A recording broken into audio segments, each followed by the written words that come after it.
Hello बच्चों। तो working capital का अब सेकंड लेक्चर स्टार्ट करना है हमने।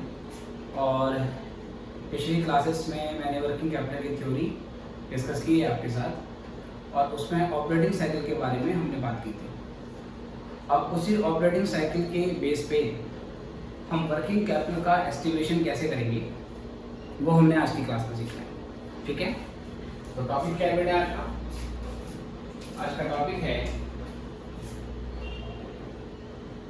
estimation of working capital requirement, estimation of working capital requirement किसके बेसिस पे? on the basis of operating cycle।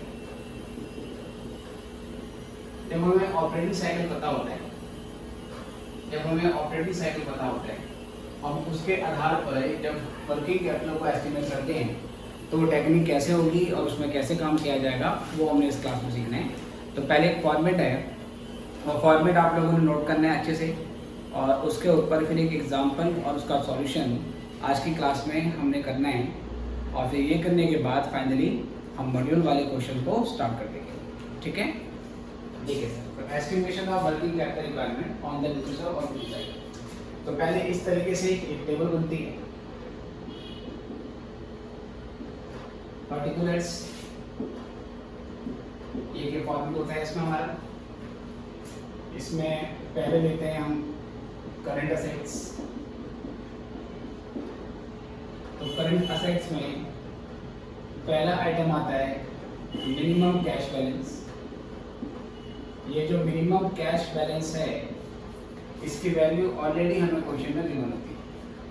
Right बच्चों, कितना कैश बैलेंस आपको रखना है मिनिमम, वो क्वेश्चन में पहले से ही आपको प्रोवाइड किया जाएगा।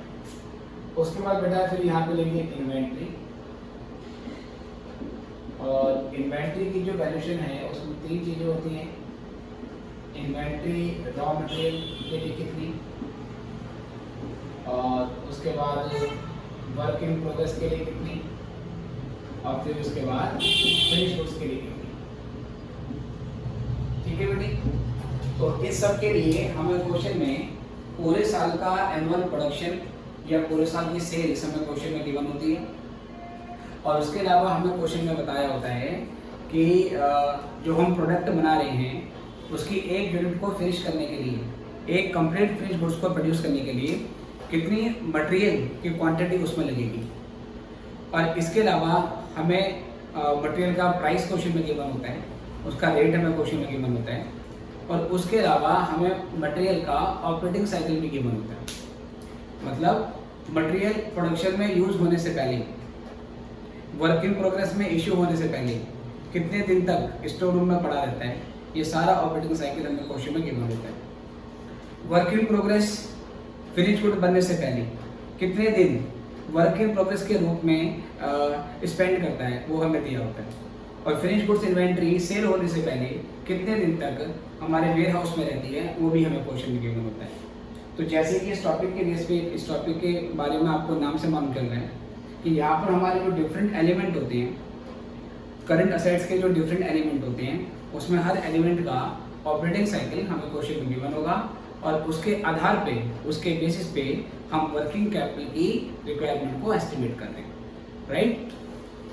तो raw material, WIP, finish good, इन सब का ऑपरेटिंग साइकिल हमारे पास होगा, और इसके अलावा इन सब की वैल्यू, एनुअल प्रोडक्शन, इनमें लगने वाली मटेरियल की क्वांटिटी, मटेरियल का रेट, वो सारी चीजें हमें गिवन होती है।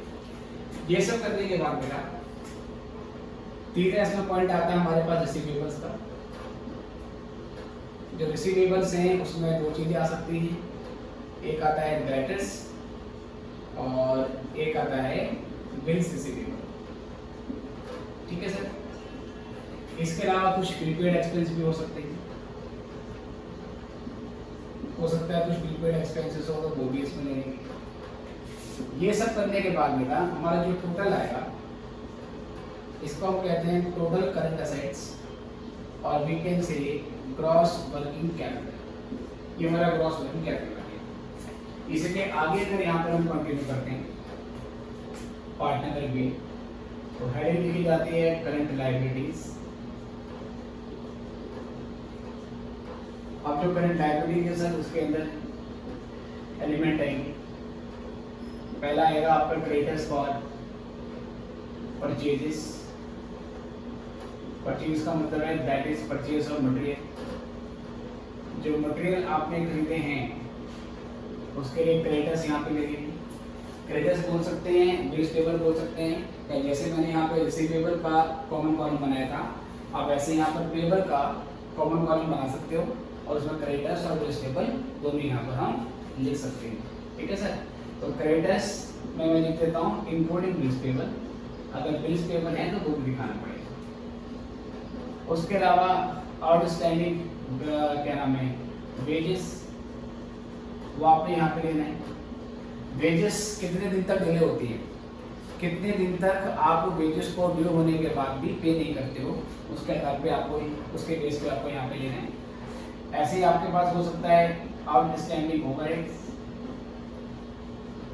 जो आपके ओवरहेड्स हैं आउटस्टैंडिंग, वो भी आपको यहाँ पे लेने हैं। नॉर्मली ये 3 खर्चे इसमें होते हैं, क्रेडिटर्स होता है, आउटस्टैंडिंग वेजेस होती है, आउटस्टैंडिंग ओवरहेड्स। मतलब फिर वही बात है कि ओवरहेड्स आपके ड्यू होने के बाद कितने दिन तक पे नहीं होते हैं, वो भी आपको यहाँ पे लेना है। ये सारी चीज़ें लेने के बाद, ये सारी चीज़ें लेने के बाद मोर और लेस आपके पास यहाँ पर आ जाएगी टोटल करंट लायबिलिटी। ये टोटल करंट लायबिलिटी आ गई। फिर उसके बाद हम पार्ट नंबर सी निकालते हैं। वो निकालते हैं एक्सेस, या पहले बोल सकते हैं नेट वर्किंग कैपिटल, और ये हमारी current assets minus current liability के बराबर हो जाती है। और उसके बाद फिर इसमें हम सेफ्टी मार्जिन जोड़ देते हैं। ठीक है सर। उसके बाद फिर सेफ्टी मार्जिन हम इसमें जोड़ देते हैं। आप इस नेट वर्किंग कैपिटल को excess of current assets over current liability के नाम से जान सकते हो। और ये सब करने के बाद फाइनली आपको जो ई फंड आता है वो आएगा वर्किंग कैपिटल रिक्वायर्ड। कितनी वर्किंग कैपिटल आपको रिक्वायर्ड हो गई वो आपको यहाँ पे लिखनी है, या इसको आप फाइनली नेट वर्किंग कैपिटल बोल सकते हो। फाइनल आंसर को नेट वर्किंग कैपिटल बोल सकते हैं अगर सेफ्टी मार्जिन आपको दिया होगा तो। और ये जो दिया होगा इसको excess of current assets over current liability बोला जाएगा, या इसको बोला जाएगा net working capital before safety margin. और सेफ्टी मार्जिन जोड़ने के बाद फिर हमारे यहाँ से नेट वर्किंग कैपिटल आ जाएगी, या उसको वर्किंग कैपिटल रिक्वायर्ड के नाम से भी लिख सकते हैं। ठीक है बेटा। सेफ्टी मार्जिन क्या है, क्योंकि सारी चीज़ें हम एस्टिमेशन बेसिस पे कर रहे हैं कि अब हमारा जो भी आने वाला पीरियड है उसमें हमें वर्किंग कैपिटल में कितना इन्वेस्टमेंट करना पड़ेगा, ये हम एस्टिमेट कर रहे हैं। और हमारा एस्टिमेशन ऊपर नीचे भी हो सकता है, वर्किंग कैपिटल कम ज़्यादा भी हो सकती है। नॉर्मली वर्किंग कैपिटल कम नहीं पड़नी चाहिए, क्योंकि जैसे पिछली क्लास में मैंने बताया कि अगर वर्किंग कैपिटल की शॉर्टेज होती है तो हमारे रूटीन ऑपरेशन डिस्टर्ब हो जाते हैं। एक्स्ट्रा होगी थोड़ा बहुत तो चलेगा, इसलिए हम क्या करते हैं, जो एस्टिमेशन करते हैं उसको हम सेफ्टी मार्जिन को जोड़ देते हैं।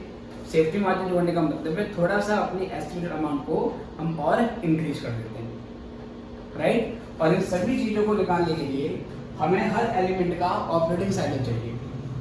जैसे कि एक बार फिर से देखेंगे, करंट असेट्स में मिनिमम कैश बैलेंस क्वेश्चन में गिवन होगा। मटेरियल में कितने दिन तक हमारा रॉ मटेरियल कितने दिन तक स्टोर रूम में पड़ा रहता है WIP में इश्यू होने से पहले, वो ऑपरेटिंग साइकिल, वो नंबर ऑफ डेज में मालूम होनी चाहिए, या नंबर ऑफ वीक भी हो सकता है, नंबर ऑफ मंथ भी हो सकता है। वर्क इन प्रोग्रेस में कितने समय तक मटेरियल पड़ा रहता है फिनिश गुड बनने से पहले, वो नंबर ऑफ डेज, वो number of weeks, number of months, या बोल सकते हैं वो टाइम पीरियड हमें पता होना चाहिए। फिनिश गुड बिकने से पहले कितने दिन तक इन फॉर्म ऑफ इन्वेंट्री हमारे पास पड़े रहते हैं, और वो टाइम पीरियड हमें मालूम होना चाहिए। डेटर्स से कितने दिन में कलेक्शन आ जाता है, बिल्स रिसीवेबल से कितने दिन में कलेक्शन आता है सेल्स होने के बाद, वो टाइम होना चाहिए। क्रेडिटर्स हमें कितना पीरियड अलाउ करते हैं पेमेंट करने के लिए, वो यहाँ पर आना चाहिए। आउटस्टैंडिंग वेजेस, वेजेस को हम कितने दिनों तक डेफर कर सकते हैं, ओवरहेड्स को हम कितने दिनों तक, कितने टाइम तक डेफर कर सकते हैं, ये हमें मालूम होना चाहिए। तो पहले हर एलिमेंट का हमें टाइम पीरियड या बोल सकते हैं ऑपरेटिंग साइकिल मालूम होना चाहिए, और फिर उसके आधार पे ही हम वर्किंग कैपिटल के एस्टिमेशन को फाइंड आउट कर सकते हैं। ठीक है। तो ये इसका स्पेसिफिक फॉर्मेट है, आप इसको पहले नोट करेंगे और फिर मैं इसी के ऊपर आपको क्वेश्चन कराता हूँ, राइट? लिख लीजिए।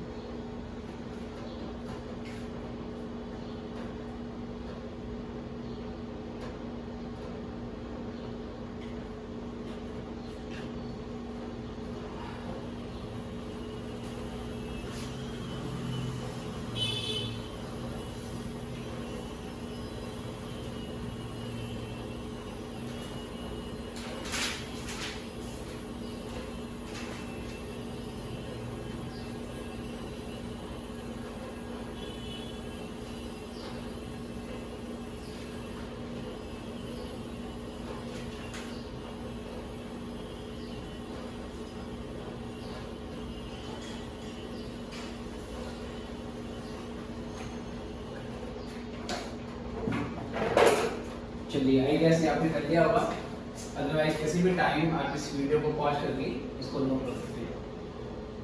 मैं फटाफट से क्वेश्चन कराता हूँ आपको इसके ऊपर।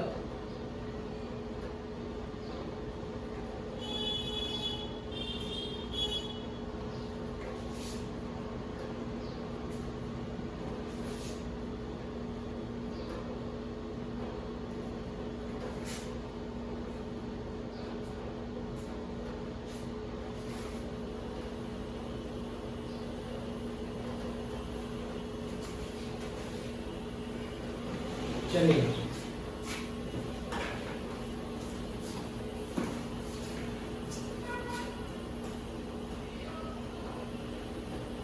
तो एक क्वेश्चन है हमारे पास बेटा, वो मैं आपको लिख रहा हूँ, जहाँ इसका सॉल्यूशन करेंगे और इतने हिस्से पर I am writing down the question. Question में कुछ ऐसे बोलता है,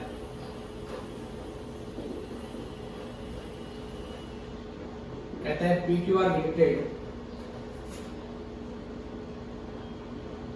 provides following data. PQR Limited provides following data. Raw material है बेटा, raw material is rupees 50 per unit और direct labor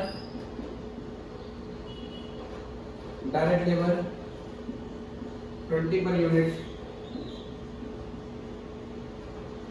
ओवरहेड्स जिसमें इंक्लूड है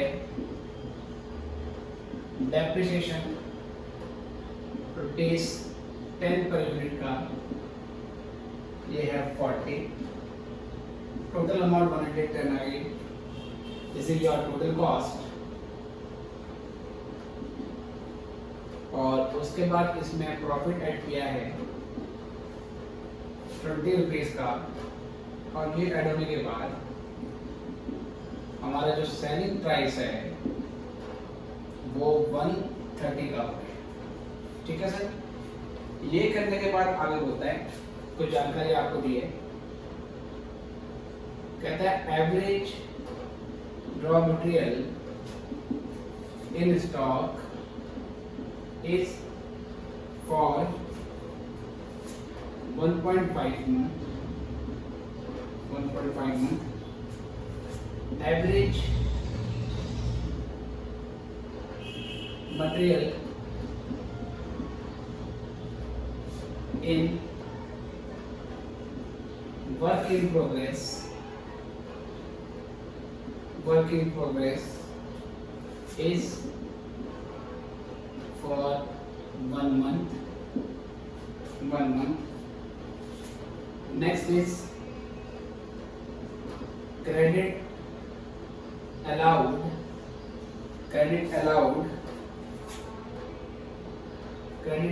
by 1 minute, right? Credit allowed by suppliers 1.5 month.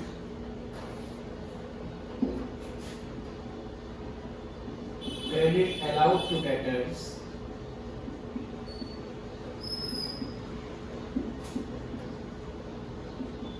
1 month. Average time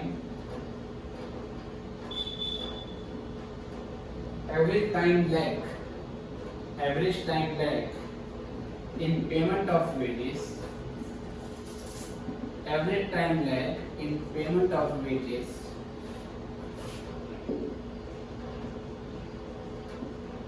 10 days, average time lag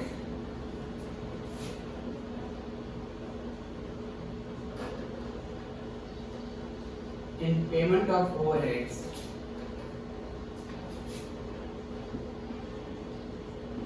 30 days, 25% of sales are in cash basis,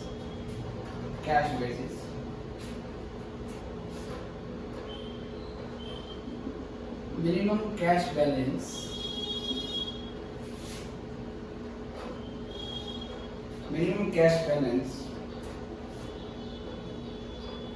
is rupees 1,20,000.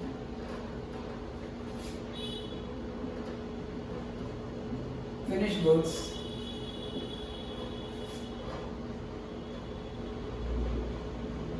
remain in store for 1 month. ठीक है, आगे question में कहता है उसके बाद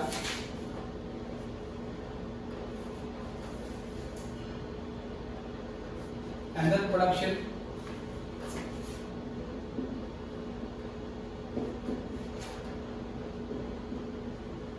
production and sales, annual production जो है आपका वो 54,000 units and production is carried out evenly throughout the year.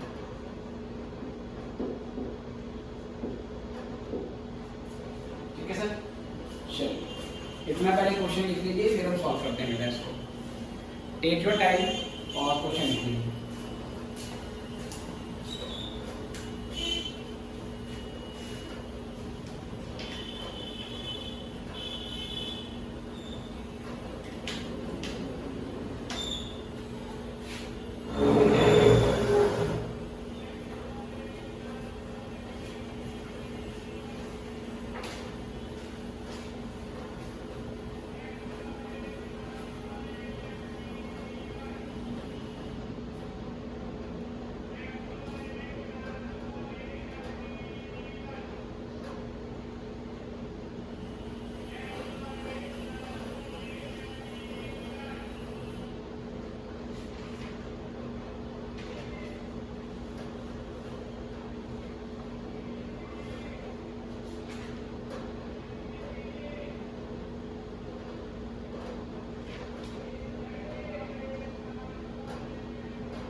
चलिए बच्चों, तो ये क्वेश्चन आपने लिख लिया है बेटा, और इसके बेसिस पे हमें क्या करना है, एस्टिमेशन करना है वर्किंग कैपिटल का।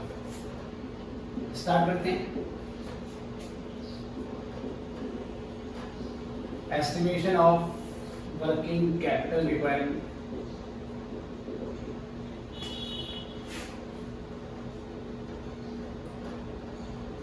Estimation of working capital requirement, तो देखिए फटाफट से।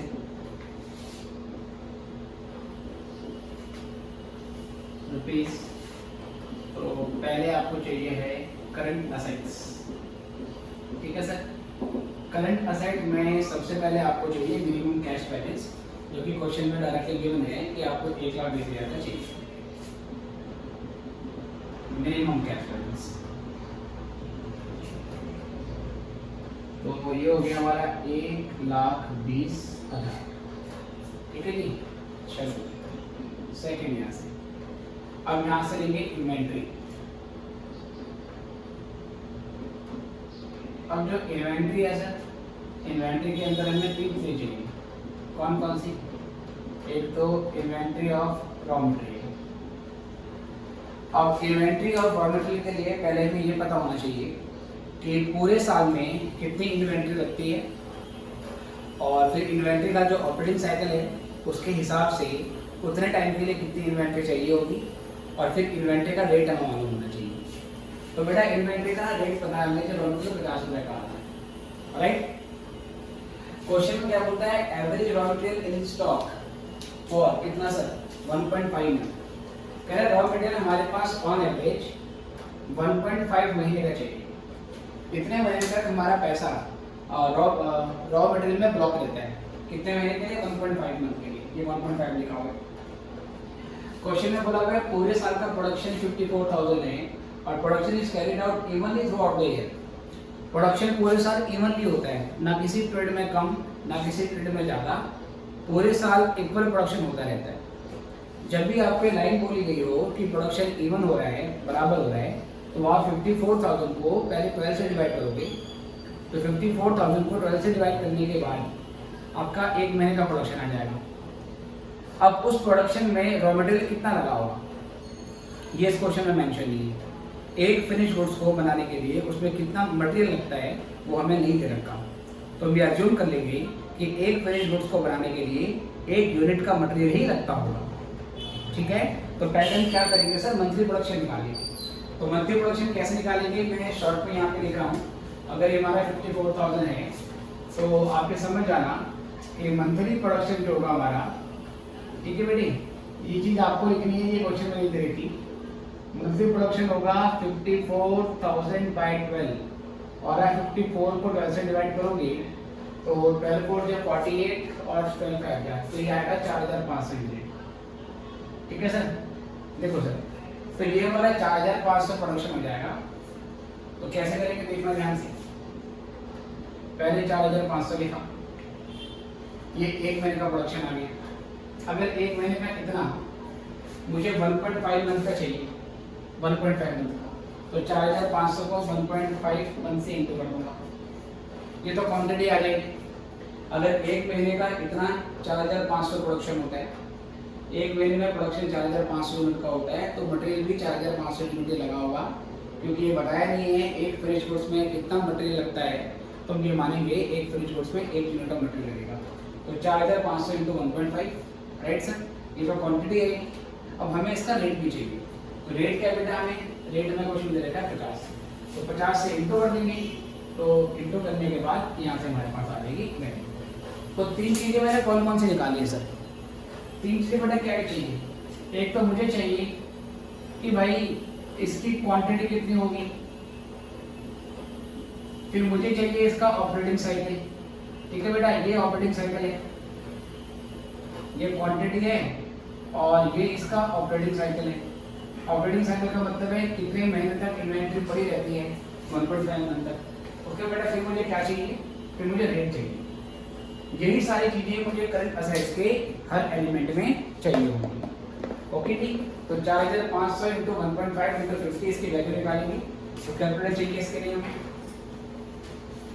जी। तो 4,500 इंटू 1.5 इंटू कर देंगे 50 से। तो ये करने के बाद ये हमारा अमाउंट कितना आया सर? ये अमाउंट आया 337,500। चलो, उसके बाद मुझे चाहिए वर्क इन प्रोग्रेस, ठीक है sir, work in progress inventory.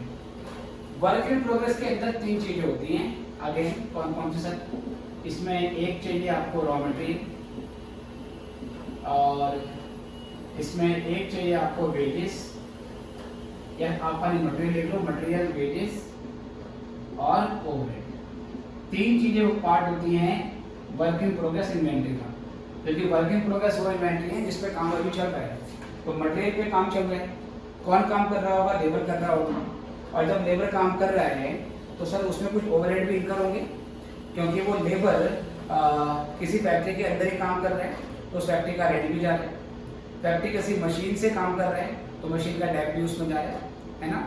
और भी कुछ ओवरहेड इसमें हो सकते हैं, लाइन सुपरवाइजर की सैलरी, वो सारी चीज़ें आती हैं। ओके सर, वर्किंग प्रोग्रेस में मटेरियल लेना है, वेजेस लेना है और ओवरहेड लेना है। अगेन वही, अगर पूरे साल का प्रोडक्शन हमारा 54,000 है तो एक महीने का 4,500 हम यूनिफॉर्म मान के चलेंगे। क्वेश्चन में क्या बोलता है sir, average material in working progress is for 1 month. ठीक है सर, एक महीने के लिए, एक महीने का हमारा वर्किंग प्रोग्रेस में इन्वेंटरी पड़ा रहता है, तो हम क्या करेंगे, पहले 4,500 लेंगे, फिर से वही 4,500, ठीक है, 1 मंथ लेंगे क्योंकि अब के बाद इसका ऑपरेटिंग साइकिल पूरा हुआ है एक महीने का, इंटू कर देंगे बेटा मटेरियल के रेट से। अगेन मटेरियल का हमारा जो रेट है ना बेटा वो 50 है, तो इंटू कर देंगे 50, इंटू कर देंगे 50 से। ओके, 4,500 इंटू एक महीना और इंटू कर देंगे 50 से, वो उसका रेट है। वेजेस में सेम 4,500 इंटू एक, तो बेटा कितना रेट है वेजेस का, वेज का रेट है 20, तो यहाँ पे 20 से इंटू कर देंगे। राइट, वर्किंग प्रोग्रेस में हमेशा 3 चीजें लेनी है। अब ये मत समझना कि सर मटेरियल को 2 बार क्यों ले दिया, एक बार ऊपर ले लिया एक बार नीचे ले लिया। ये वो मटेरियल है जो स्टोर रूम में पड़ा हुआ है और ये वो मटेरियल है जो WIP के अंदर फंसा हुआ है, दोनों अलग अलग है। मटेरियल की इन्वेंट्री अलग होगी और WIP की इन्वेंट्री अलग होगी। उसके बाद बेटा 4,500 इंटू ओवरहेड हमारे 40 रुपए का है, लेकिन इसमें 10 रुपए का डेप्रिसिएशन भी है। तो कोई भी बेटा अगर नॉन कैश कॉस्ट होगी, हम नॉन कैश कॉस्ट को ओवरहेड की कॉस्ट में इंक्लूड नहीं करते, तो हम डेप्रिसिएशन को हटा देंगे क्योंकि ये नॉन कैश कॉस्ट है।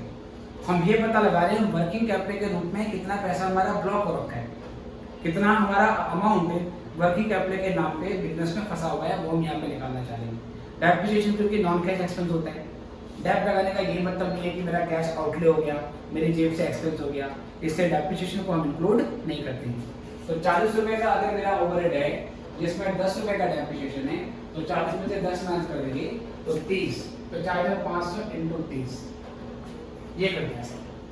लेकिन बेटा जब भी हम WIP की कैलकुलेशन करेंगे, WIP की कैलकुलेशन करने के साथ साथ हमें एक चीज और देखनी पड़ती है, और वो चीज क्या होती है सर, उसको बोलते हैं हम डिग्री ऑफ कंप्लीशन।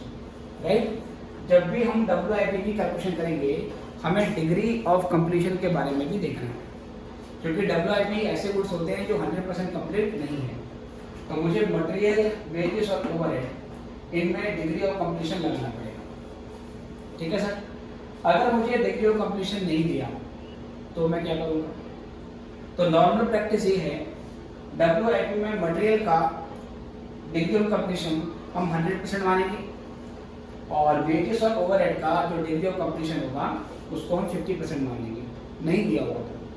अगर क्वेश्चन में बोल रखा है कि WIP में सभी एलिमेंट का डिग्री ऑफ कंप्लीशन 50% है, फिर तो सब में 50% होगी। अगर नहीं बोला हो तो मटेरियल में 100 ले लेना और वेजेस और ओवरहेड में 50% आपको मान के चलना है, ये नॉर्मल प्रैक्टिस है। कभी कभार क्वेश्चन में ऐसे बोल देता है कि मटेरियल प्रोडक्शन प्रोसेस की बिगिनिंग में ही इशू हो जाता है। जब भी ये बोल दे कि मटेरियल प्रोडक्शन की बिगिनिंग में इशू है, तो इसका मतलब मटेरियल का डिग्री ऑफ कंप्लीशन आपको 100% देना है। कभी कभार बोलेगा मटेरियल प्रोडक्शन प्रोसेस के एंड में इशू किया जाता है, तो उस सिचुएशन में मटेरियल का डिग्री ऑफ कंप्लीशन आपको 0% देना है। जहाँ बोल देगा इन द बिगिनिंग 100%, जहाँ बोलेगा इन द एंड वहाँ क्या बोलोगे 0%। इसके लिए बता रहा हूँ मटेरियल के। और जहाँ क्वेश्चन में बता दे कि इतना इतना है तो उतना उतना ले लेंगे जितना क्वेश्चन में बोला होगा। अदरवाइज नहीं कुछ बोला हो तो मटेरियल के लिए 100% ले लेना और वेजेस और ओवरहेड के लिए 50% ले लेना है। तो बेटा क्या करेंगे, यहाँ पर इंटू कर देंगे डिग्री ऑफ कंप्लीशन से। इसका डिग्री ऑफ कंप्लीशन हो जाएगा 100%, इसका 50% और इसका भी 50%। ठीक है बेटे, फाइनली ये करने के बाद आपको इन सबके वैल्यू निकालनी है। अब कितनी कितनी वैल्यू आती है, 4,500 इंटू 1 और इंटू 50, तो ये हो गया आपका 2,25,000। ठीक है, अब चाहो तो अलग अलग वैल्यू निकालो पहले। ये हो गया 2,25,000 और उसके बाद 4,500 इंटू 20 और उसका 50% लगाओगे, ये आ जाएगा 45,000। उसके बाद 4500 इंटू 30 इंटू 50%, तो ये आ गया 67,500, और फिर 2,25,000 प्लस 45,000 प्लस 67500, और ये करने के बाद इसकी वैल्यू भी 3,37,500। ठीक है सर, ये करने के बाद बेटा, ये करने के बाद अब आगे बढ़ेंगे। इसको मैं ब्लैक से लिख देता हूँ, 3,37,500, 3,37,500। ठीक है, ये वैल्यू आ गई है। इसके बाद बेटा अगला पॉइंट नंबर 3 इन्वेंटरी के अंदर ही वो होता है फिनिश गुड्स इन्वेंटरी। अब हम फिनिश गुड्स की वैल्यू निकालेंगे सर। जब फिनिश गुड्स की वैल्यू निकालेंगे बेटा, तो फिनिश गुड्स की वैल्यू कितनी आएगी, तो ये आप ध्यान से देखना है। उसके लिए क्या करोगे, सेम चीज, पहले 4,500 यूनिट।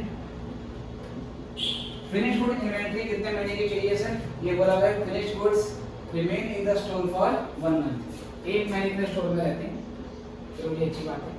इनटू बेटा रेट, फिनिश गुड्स का मतलब है आपको सर टोटल रेट देना है, टोटल कॉस्ट लेनी है। जैसे मटेरियल में सिर्फ मटेरियल का प्राइस लिया, लेबर में लेबर का प्राइस लिया, ओवरहेड में खाली ओवरहेड का रेट लिया। जब फिनिश गुड्स की वैल्यू आएगी तो फिनिश गुड्स की वैल्यूएशन टोटल कॉस्ट पे करनी है। अगेन उस टोटल कॉस्ट के अंदर अगर डेप्रिसिएशन इंक्लूड है तो आपको हटा देना है, क्योंकि डेप्रिसिएशन नॉन कैश कॉस्ट होती है। तो 110 में से अगर हम 10 को हटा देते हैं बेटा तो 100 आ जाएगा। तो 4,500 की अगेन यहाँ 100 से इंटू कर लो, तो ये करने के बाद 4,50,000 की आपकी वैल्यू। उसके बाद तीसरा बेटा इसमें जो आइटम आता है, थर्ड जो आइटम आता है वो आता है डेटर्स का। ठीक है बेटी, क्वेश्चन में क्या बोला गया, क्वेश्चन में क्या बोला गया है कि 25% sales are in cash basis. अगर पूरे साल में 54,000 का हमारा प्रोडक्शन हुआ है, सेल क्वेश्चन में भूल गई है तो बोलते हैं जितना प्रोडक्शन है उतना ही सेल है, लेकिन पूरी की पूरी सेल्स उधार में नहीं हुई है। जितनी सेल पूरे साल में हुई उसका 25% कैश में हुई है। इसका मतलब है 75% सेल्स हमारी क्रेडिट में हुई है, राइट। तो जो हमारी मंथली प्रोडक्शन 4,500, इसको मैं मंथली सेल भी बोल सकता हूँ, वो जो है उसका मुझे 75% करना पड़ेगा पहले, क्योंकि क्रेडिट सेल से डेटर्स अराइज होते हैं, कैश सेल से डेटर्स अराइज नहीं होते हैं। तो अब मैं क्या करूँगा, अब मैं करूँगा 4,500, उसका पहले कर दिया बेटा 75%। ये क्यों किया बेटा मैंने, ये मैंने इसलिए किया क्योंकि मैं क्रेडिट सेल ला रहा हूँ। फिर डेटर्स को हम कितना समय देते हैं, डेटर्स को कितना टाइम देते हैं, तो देखें ध्यान से। कहता है credit allowed to debtors 1 month. Credit का मतलब कितने महीने का टाइम देते हैं, तो 1 महीने से इंटू करेंगे। इंटू कर देंगे बेटा डेटर्स की वैल्यू से। अब डेटर्स बैलेंस शीट में कौन सी वैल्यू पे दिखाए जाते हैं, डेटर्स बैलेंस शीट में कॉस्ट प्राइस पे दिखाए जाते हैं या डेटर्स बैलेंस शीट में सेल्स वैल्यू पे दिखाए जाते हैं। नॉर्मली हम डेटर्स को बैलेंस शीट में सेल्स वैल्यू पे दिखाते हैं, राइट। जिस रेट पे हमने सेल करी होगी उधार में, उसका पैसा नहीं आया तो वही पैसा एज ए डेटर हमें बैलेंस शीट में दिखाना होता है। लेकिन हम यहाँ पर वर्किंग कैपिटल के एस्टिमेशन की बात करते हैं। वर्किंग कैपिटल का मतलब होता है कितना कैश हमारा वर्किंग कैपिटल के रूप में ब्लॉक हो गया। तो कुछ राइटर का ये कहना है कि अगर आप डेटर्स को सेलिंग प्राइस पे वैल्यू करते हो तो सेलिंग प्राइस के अंदर प्रॉफिट भी इंक्लूड होता है, और प्रॉफिट हमारा कैश आउटले नहीं होता। क्या प्रॉफिट का मतलब है कि आपकी जेब से पैसे चले गए? नहीं। इसलिए जब हम डेटर्स की वैल्यूएशन करें तो डेटर्स की वैल्यूएशन में प्रॉफिट एलिमेंट को नहीं दिखाना चाहिए। हम डेटर्स की वैल्यूएशन टोटल कॉस्ट पे करेंगे जिस रेट पर फिनिश गुड्स की वैल्यूएशन होती है। और कुछ राइटर का मानना है कि नहीं, डेटर्स को आप उस वैल्यू पे दिखाओ जिस वैल्यू पे डेटर्स बैलेंस शीट में दिखाए जाते हैं। तो बेटा ओपिनियन डिफरेंट है। हमारे इंस्टीट्यूट के मॉड्यूल में क्या किया है, किसी क्वेश्चन में डेटर्स की वैल्यूएशन सेलिंग प्राइस पे कर रखी है, किसी क्वेश्चन में डेटर की वैल्यूएशन टोटल कॉस्ट पे कर रखी है। अभी एग्जामिनेशन में आपको क्या करना है, आपकी मर्जी है कि आप डेटर्स की वैल्यूएशन सेलिंग प्राइस पे करो या टोटल कॉस्ट पे करो, दैट इज योर चॉइस। पर जो भी करके आओगे आपको उसके लिए वर्किंग नोट डाल देना कि डेटर्स को हमने फुल कॉस्ट पे दिखाया है या डेटर्स को हमने सेलिंग प्राइस पे दिखाया है, क्योंकि इससे फाइनल आंसर पे फर्क पड़ेगा। राइट सर, दोनों ही सही हैं, क्योंकि कोई अकाउंटिंग स्टैंडर्ड तो है नहीं। अगर कोई अकाउंटिंग स्टैंडर्ड होता तो वो तो बता देता है कि भैया चीज़ें ऐसी करनी है। अब फाइनेंशियल मैनेजमेंट के लिए कोई स्टैंडर्ड नहीं है, तो जो ठीक लगे वैसे कर लो, बट नोट डाल के आना है। मॉड्यूल में किसी क्वेश्चन में सेलिंग प्राइस पे, किसी क्वेश्चन में कॉस्ट प्राइस पे दिखा रखा है। तो मेरे हिसाब से या बहुत सारे राइटर्स का ये ओपिनियन है कि नॉर्मली राइटर्स को वर्किंग कैपिटल का एस्टिमेशन करते टाइम कॉस्ट पे दिखाना चाहिए, क्योंकि हम वर्किंग कैपिटल की ब्लॉकेज निकालते हैं, कितना पैसा हमारा ब्लॉक हो गया है। तो प्रॉफिट तो हमारा कैश आउट पे नहीं होता। हाँ, डेटर्स को सेल्स को कन्वर्ट करने से पहले प्रोडक्शन करना पड़ता है। प्रोडक्शन कॉस्ट डेफिनेटली हमारा आउट ऑफ पॉकेट एक्सपेंस होता है, तो उसी के बेसिस पर डेटर्स की वैल्यूएशन करनी चाहिए। तो मेरा टोटल सेलिंग प्राइस 130 का था, जिसमें 20 रुपये का प्रॉफिट है, ये मैंने हटा दिया। 110 में भी 10 रुपये का डेप्रिसिएशन है, तो 100। तो मैं यहाँ पर क्या करूँगा बेटा, 100 से रुपये दूँगा। तो इसकी भी वैल्यू निकाल लेते हैं। तो 4500 75% क्यों किया था, क्योंकि क्रेडिट से 75% ही है, और एक महीने का तो है ही, और इंटू 100, तो ये 337500 होगा। इसके अलावा बेटा असेट्स में और कोई चीज नहीं है, तो इसको हम जोड़ लेंगे। तो जोड़ने के बाद हमारे पास ग्रॉस वर्किंग कैपिटल आ जाएगी। It is gross working capital. चलो सर जोड़ लेते हैं। तो 3,37,500, तो 3 बार आया तो मैंने इंटू 3 कर दिया, प्लस 1,20,000, और उसके अलावा 4,50,000। तो ये आता है मेरा 15,82,500। ठीक है जी। बी फिर यहाँ से मैं निकालूंगा करंट लायबिलिटी। करंट लायबिलिटी में मेरा पहला आएगा क्रेडिटर्स फॉर मटेरियल। ठीक है बेटा, क्रेडिटर्स फॉर मटेरियल। तो जो क्रेडिटर्स फॉर मटेरियल हैं वो कितने कितने सर, पहले वो 4,500 लेने है ना, 4,500 जो मंथली था। फिर हम ये देखेंगे credit allowed by suppliers. Suppliers हमें कितने महीने का टाइम देते हैं, 1.5 मंथ का। वेरी बेसिक फॉर्मूला है, क्वांटिटी लेनी है, ऑपरेटिंग साइकिल लेना है 1.5 मंथ का, और क्रेडिटर्स फॉर मटेरियल के लिए होते हैं, तो मटेरियल की वैल्यू आ जाएगी 50 की। तो 4,500 इंटू 1.5 इंटू 50, ये कितना आता है सर देख लेते हैं। तो ये आ गया आपका 3,37,500, पूरा सेम चाहिए। उसके बाद sir outstanding wages 4,500 per unit. आपकी जो वेजेस है वो 20 हैं, और वेजेस में सर हम कितने का वो देते हैं, कहता है उसके बाद average time lags payment of wages. Wages में 10 दिन का सर डिले होता है ना, वेजेस में 10 दिन का डिले होता है। 10 दिन डिले होने का मतलब आप क्या मान सकते हो, अगर 15 दिन बोलता है तो तो आधा महीना उसको मानते, राइट। 15 दिन बोलेगा तो आधा मंथ मान लेंगे। 10 दिन बोलेगा तो पूरे महीने का 1/3 बोल सकते हैं। तो मैंने इसको 10/30 कर दिया सर, इंटू 10/30 मंथ में कन्वर्ट करने के लिए, क्योंकि ये सारी टाइम आपको मंथ में गिवन। देखो ये भी 1 महीना, 1.5 महीना, 1 महीना, 1 महीना, ये डेज में आ गए। तो डेज को मंथ में कन्वर्ट करेंगे तो 30 दिन बढ़ गए। 4,500 क्वांटिटी है, ये ऑपरेटिंग पीरियड है, ये इसका रेट है। आपके पास रेट वाइज दिया है। तो 4,500 इंटू 20 डिवाइड बाय 3rd, तो ये आ गया बेटा 30,000। चलो सर, उसके बाद आउटस्टैंडिंग ओवरहेड्स वो हम ले लेंगे। 4,500 इंटू ओवरहेड का रेट 40 है, इंटू 30 कर देंगे बेटा। डेप्रिसिएशन तो हमेशा डालना है आपको, वो नॉर्मल खर्चा होता है। ओवरहेड के लिए आप 30 दिन का बोला है, 30 दिन का मतलब 1 महीना, तो सीधे भी 1 महीना ले लेता हूँ इंटू 1। तो 4,500 इंटू 30, तो ये हो गया 1,35,000। इसके अलावा बेटा और कुछ नहीं है। तो यहाँ से हमारे पास टोटल करंट लायबिलिटी भी आ गया, टोटल करंट लायबिलिटी। ठीक है सर, टोटल करंट लायबिलिटी आ गई हमारे पास। चलो जी, 3,37,500 प्लस 30,000 प्लस 1,35,000, तो ये 5,02,500 आ गया। 5,02,500 आ गया। और फिर उसके बाद क्या करेंगे बेटा,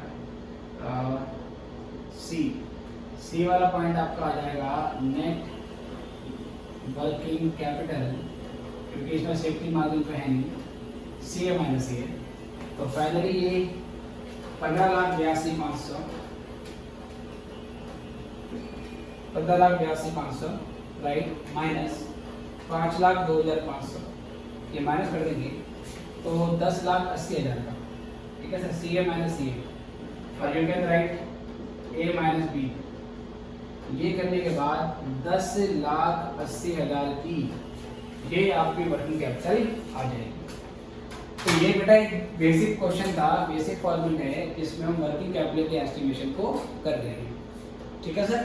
तो इसमें यही है कि वर्किंग पीरियड कभी कभार आपको सपोज जैसे महीने में ना दे के डेज में दिया होता है, तो अगर आप ये चीज़ें डेज में लिखते हो सर, डेज में, तो आपका प्रोडक्शन भी डेज के हिसाब से फिर होना चाहिए, राइट, पर डे का चाहिए, क्योंकि ये पर मंथ पे था, ये क्वांटिटी पर मंथ बेसिस पे है, तो मैंने ऑपरेटिंग साइकिल भी पर मंथ बेसिस पे लिया है।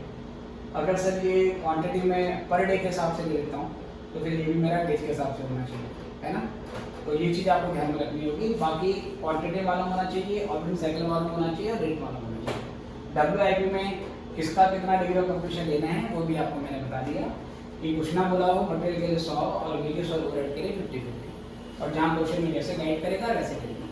डेप्रिसिएशन को आपने टोटल कॉस्ट में नहीं लेना है, प्रॉफिट डेट्स की कैलकुलेशन में लेना है या नहीं लेना है, ये एक ऐसा क्वेश्चन है जिस पे कोई क्लियर गाइडलाइन नहीं है।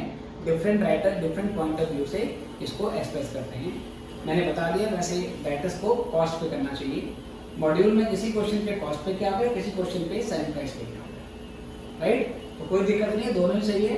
जो भी करके आएंगे एग्जाम में हम एक नोट डाल देंगे। ओके बच्चों, तो अभी के लिए इतना ही, और फिर मिलेंगे लेक्चर में जिसमें हम इसी चैप्टर के और आगे के क्वेश्चन सॉल्व करेंगे। तो गुड बाय बच्चों।